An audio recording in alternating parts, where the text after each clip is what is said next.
गीता में कहा गया है कि कोई भी अपने कर्म से भाग नहीं सकता, कर्म का फल तो भुगतना ही पड़ता है।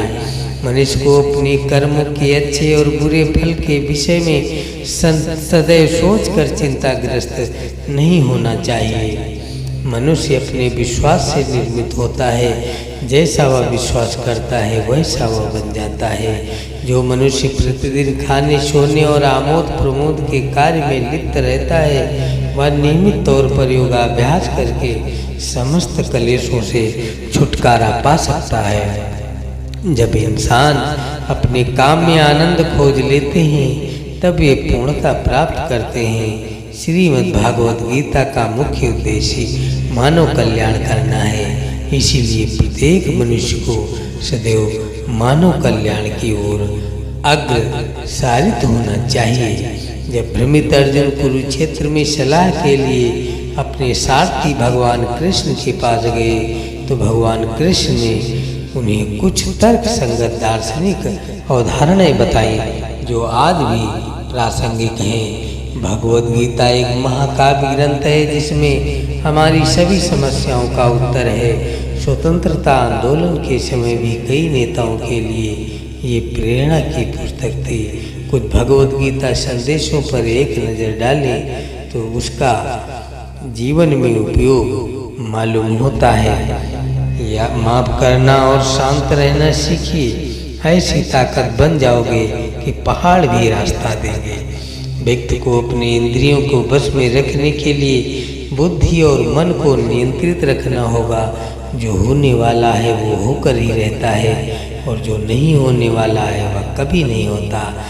ऐसा निश्चय जिनकी बुद्धि में होता है, उन्हें चिंता कभी नहीं सताती। किसी भी व्यक्ति को न तो समय से पहले और न ही भाग्य से अधिक मिलता है, लेकिन उसे सदैव पाने के लिए प्रयत्नशील रहना चाहिए। इंसान हमेशा अपने भाग्य को कोसता है, यह जानते हुए भी कि भाग्य से भी ऊंचा उसका कर्म है, जिसके स्वयं के हाथों में है। व्यक्ति को आत्मज्ञान के माध्यम से संदेह रूपी अज्ञानता को समाप्त करना चाहिए। मैं उन्हें ज्ञान देता हूँ जो सदा मुझसे जुड़े रहते हैं और जो मुझसे प्रेम करते हैं। सत्य कभी दावा नहीं करता कि मैं सत्य हूँ, लेकिन झूठ हमेशा दावा करता है कि मैं ही सत्य हूँ।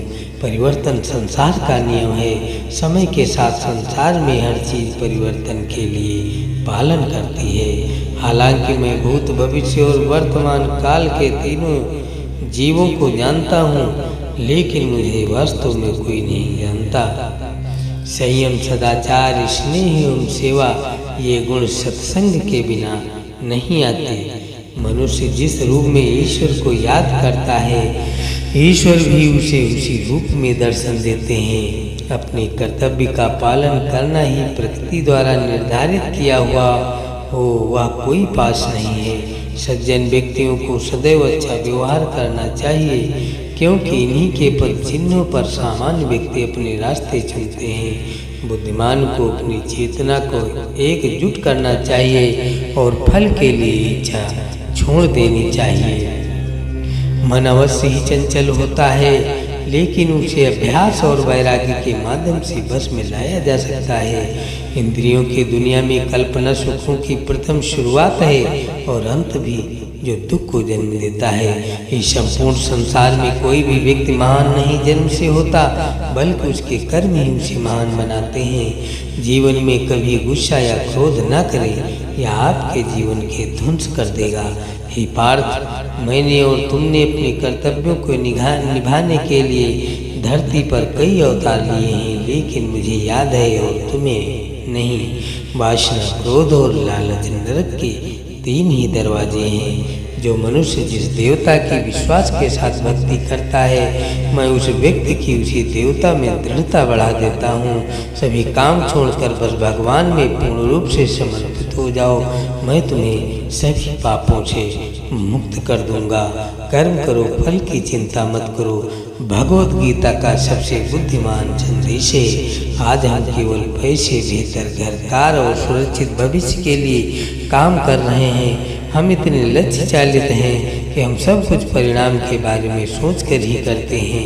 यह एक ऐसी चीज़ है जिससे हमें बचना चाहिए।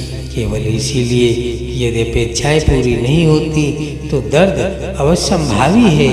इसीलिए काम करते रहें और बदले में कुछ की भी उम्मीद न करें। जो व्यक्ति मैं और मेरा इत्यादि की भावना से मुक्त हो जाता है उसे जीवन में शांति की प्राप्ति होती है। आत्मज्ञान की तलवार से काटकर अपने हृदय के अज्ञान के संदेह अलग कर दो।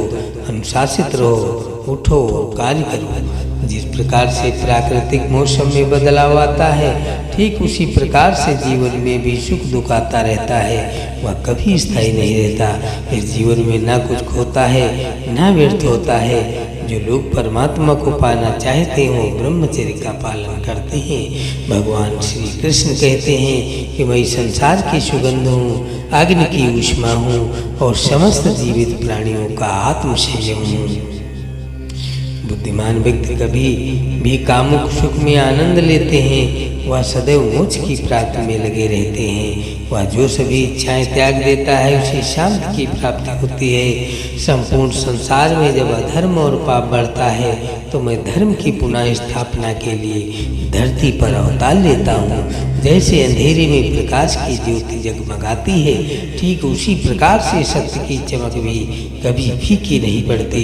इसलिए व्यक्ति को सदैव सत्य बोलना चाहिए। मैं सभी प्राणियों के हृदय में विद्यमान हूँ। जो व्यक्ति मृत्यु के दौरान मेरा नाम लेता है वह सदैव मेरा ही धाम को प्राप्त होता है। इसमें कोई शक संदेह नहीं। ऐसा कुछ भी नहीं चेतना या अचेतन में मेरे बिना अस्तित्व में रह सकता है। परिवर्तन ही संपूर्ण संसार का नियम है। इसीलिए व्यक्ति को कभी अपने वर्तमान पर घमंड नहीं करना चाहिए। जिसने जन्म लिया है उसकी मृत्यु निश्चित है और मृत्यु के पश्चात पुनर्जन्म भी निश्चित है। मनुष्य का संपूर्ण शरीर 5 तत्वों से मिलकर बना है। अग्नि, जल, वायु, आकाश और पृथ्वी और अंत में उसके शरीर को इन्हीं 5 तत्वों में विलीन हो जाना है। व्यक्ति को अपने आप को सदैव ईश्वर को समर्पित कर देना चाहिए। तभी वह दुखों, चिंता और परेशानियों से मुक्त रह सकता है।